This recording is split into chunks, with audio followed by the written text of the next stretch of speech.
votre émission chez vous avec Aquatonic Nantes, spa, fitness, détente, 3 sources de bien-être au cœur de Nantes.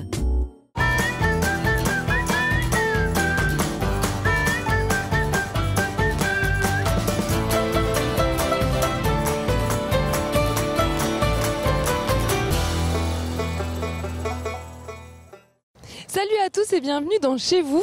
On continue notre découverte du quartier du Château à Nantes. Aujourd'hui, on va s'intéresser plus particulièrement à sa cathédrale et au manoir de la Psalette.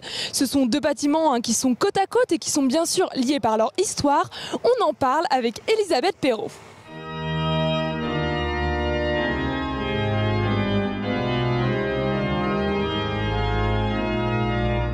Bonjour Elisabeth. Bonjour. Nous sommes devant la cathédrale Saint-Pierre à Saint-Paul. Alors c'est un édifice qui est bien connu, des Nantais. Et ce qui est intéressant avec ce lieu, c'est qu'on a l'impression que ça a été réalisé d'un bloc, alors que pas du tout. Pas du tout. En réalité, la première pierre a été posée en 1434 et achevée finalement dans sa forme 15e gothique flamboyant en 1891. Donc 450 ans. Effectivement, 4 siècles et demi pour achever un édifice qui est en même temps remarquable puisque on pense effectivement, comme vous l'avez dit, qu'il a été construit avec un même parti architectural et d'un seul jet. Et en réalité, cette unité architecturale s'est maintenue sur 450 ans. Alors elle est de style gothique et comment est-ce qu'on le retrouve sur sa façade? Eh bien en fait, on retrouve une architecture avec l'arc brisé, avec du coup des archivoltes qui logent des petits dés d'architecture. Vous voyez ces petites sculptures qui sont en fait dans les voussures. Ouais. Et là au-dessus, vous voyez, vous avez le style du gable absolument typique avec ces petites crossettes, les petits choux-fleurs quelque part. Vous voyez de part et d'autre des motifs qu'on appelle trilobés, les soufflets, les mouchettes qui constituent en fait les remplages là, qui logent en fait les réseaux qui logent en fait les vitraux.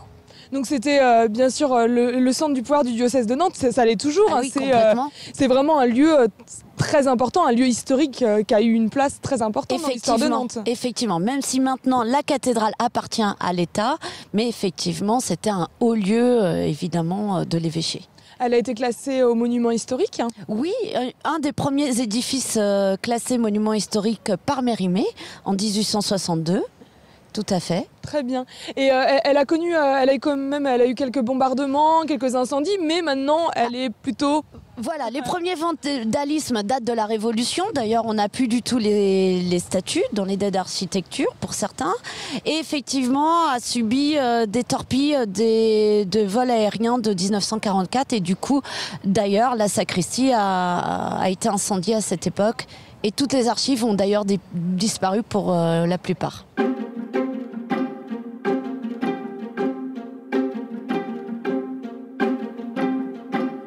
Alors là, Elisabeth, on est à la Psalette. C'est un manoir qui date du XVe siècle.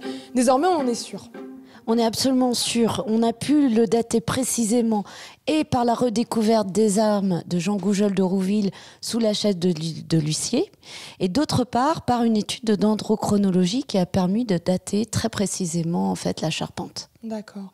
Alors, à quoi il servait ce manoir, ou en tout cas ce logis ?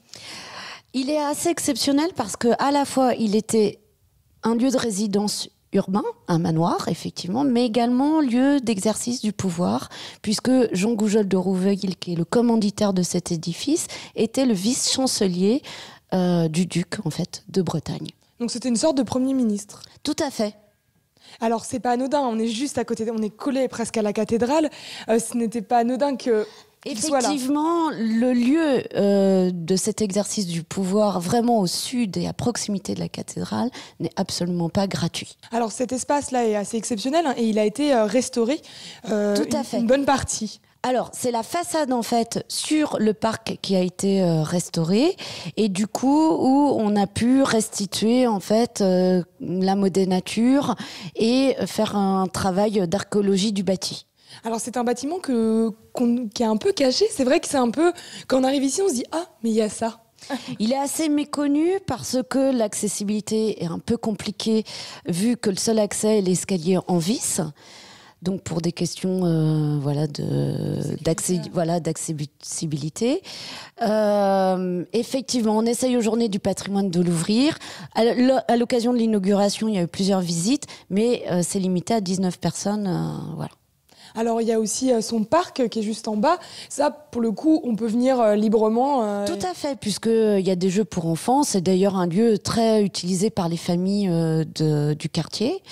Et puis maintenant, il y a une grande perméabilité, puisque ce manoir était en fond de parcelle, uniquement accessible depuis l'impasse Saint-Laurent, alors que maintenant, on peut y accéder par le cours Saint-Pierre, par la tour du Mûrier, qui avant, évidemment, le rempart était totalement fermé.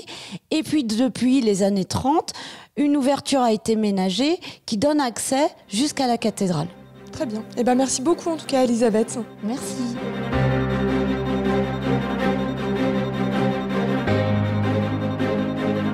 Chez vous, c'est fini pour ce soir. On se retrouve demain pour notre dernier épisode. Nous serons à la fête foraine. D'ici là, portez-vous bien et surtout, ne zappez pas.